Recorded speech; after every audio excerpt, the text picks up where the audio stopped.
Hey, Dustin Tibbetts here, financial advisor with Jazz Wealth Managers. How you doing today? We're going to do something different. It's kind of the week of doing things different with our FinTips videos. If this is your first time watching, actually, we have a whole playlist of FinTips videos, very short, quick videos, less than 10 minutes, to try to teach you something new or help you think about something differently with your retirement, your investments, your dough in general. So let's talk about this one today. You may have seen previous videos where I say, all right, we're going to do a sample retirement plan for someone who is 45 or 50 or 32 or 28. And today we're going to do one that's kind of unique because this person may already have enough money invested. Recent customer that joined us here at Jazz Wealth. So I want to walk you through their plan. I do this for every single new customer that joins us. And so if this is a good fit for you, of course, I hope you'll keep us in mind. Here's what we're going to do. First thing we're going to do is say, hey, customer, how much do you already have saved? Now, they transferred some of this. They have two accounts. Got a 401k and a Roth IRA. So total value of the accounts is $694,500, just give or take the day there. All right. So just to give you a breakdown of that, 200 plus thousand is in the Roth IRA. Awesome, right? The rest is in the 401k, and some of that happens to be a Roth 401k as well. The company does a very substantial match given the times and everything. So that's what they have to start. The next question I ask is, how much money do you need in retirement? This customer was very specific and said 62,000, which made me wonder, how'd you come up with 62? Most people say 80 or 50 or 70. This person says 62. And the reason for that is they expect $12,000 in rental income, right?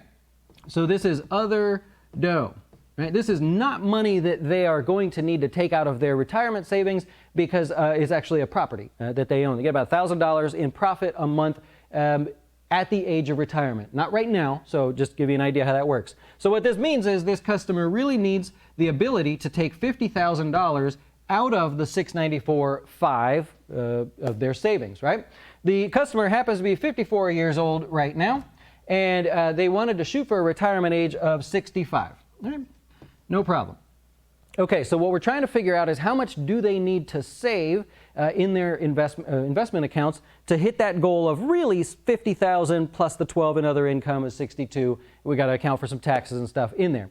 One important consideration is inflation. So I always put inflation at 3%, and we do it a little differently here, which I think is a tighter number. What we say is we're going to project inflation at 3%, but when I give you the number that you have to save, I want you to raise that number by 3% each year. Why do we do that? Real quick.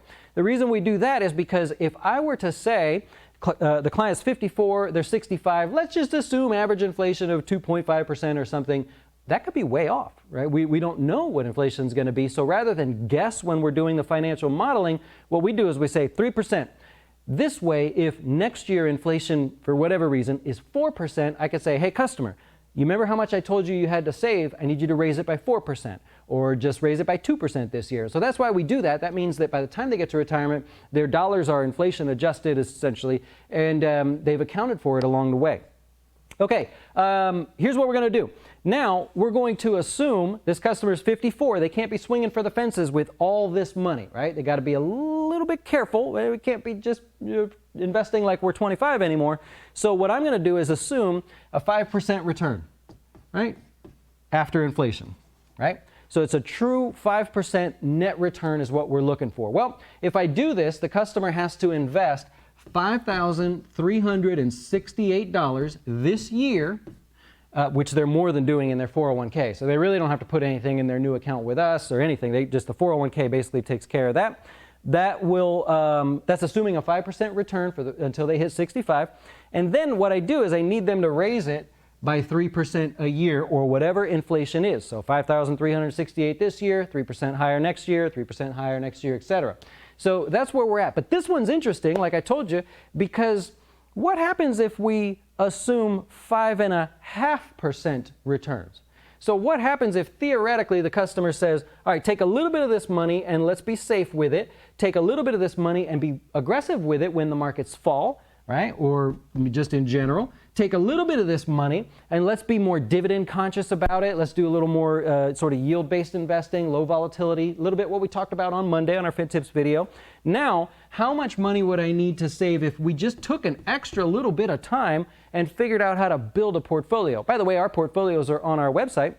And so you can go check that out. Actually, we rank them from aggressive to conservative so you can see the different performance. So what I'm assuming is I'm going to build a custom mix for this customer of our portfolios, and we're going to assume they make 5.5%. They're willing to take a little risk because $12,000 of their income needs comes from rental property. It could be that they earn $13,000, or maybe there's a favorable tax law at that time or something. So they're willing to take a little bit more risk. Here's what we come up with. If this customer makes 5.5%, they don't have to invest anything. It's a difference of $5,000 a year. Now they're going to, they have the 401k with a great match, so they're going to invest. But if we assume a 5.5% return, they don't have to invest anything. They're done. Meaning this 694 has already been enough for them to live on. All it's got to do is grow at 5.5% or better. We could do some yield, we could do some aggressive, we could wait for the markets to fall back and just kind of stay safe for now and then get more aggressive. We have so many more options. So this one's tough for a lot of people watching because you see, I do the videos where I say, if you only save this much so far, if this is all you have, the world isn't over. And I try to show you that there's light at the end of the tunnel.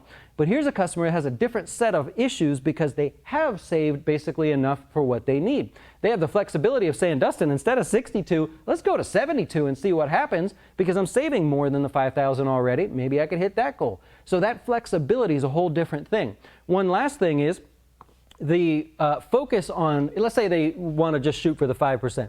The focus on that 5,000 may be different. Now they're getting a really nice match, so they're going to want to use the 401k, but they may want to use the Roth portion from here on out just to start playing the tax game. See, a lot of people don't get to that point where they can focus on different strategies. Most of you, and through no fault of your own, but most people are like, look, I haven't saved enough. I need to play catch up. So we never get to the strategy part of it, the tax strategy and things. When somebody's saved up enough, we go, okay, the investment part, we have some options here. Let's just get a feel for the stomach test, right? How would you feel if the markets fell 20%? Some people say they don't care. Some people say they're really scared about it. Okay, well now we can customize that towards the individual. But from there, now we say, hey, Mr. New Investor, you have enough money saved up. We need to get a little strategic. Let's try to pay the least amount of tax possible legally, but let's try to do this in a way where you end up with even more dollars because someone took an extra hour with you and helped you sort of strategize there. So today's video was just an example of how much a 54-year-old would need to save if they pretty much already did their work and they were saving their money throughout their lives. Hope it helps you there. If you're in your 50s and you're like, wow, I'm close to that, right? Let's talk. Go to our website, jazzwealth.com, and or send us an email or something. Let us know that you're interested, of course. We can start working with you there. You can check out our portfolios, all the great stuff, the sales pitch I'm supposed to put here that I'm not very good at. I hope you'll do that. Enjoy the rest of your day, and thank you so much for watching. We will see you later.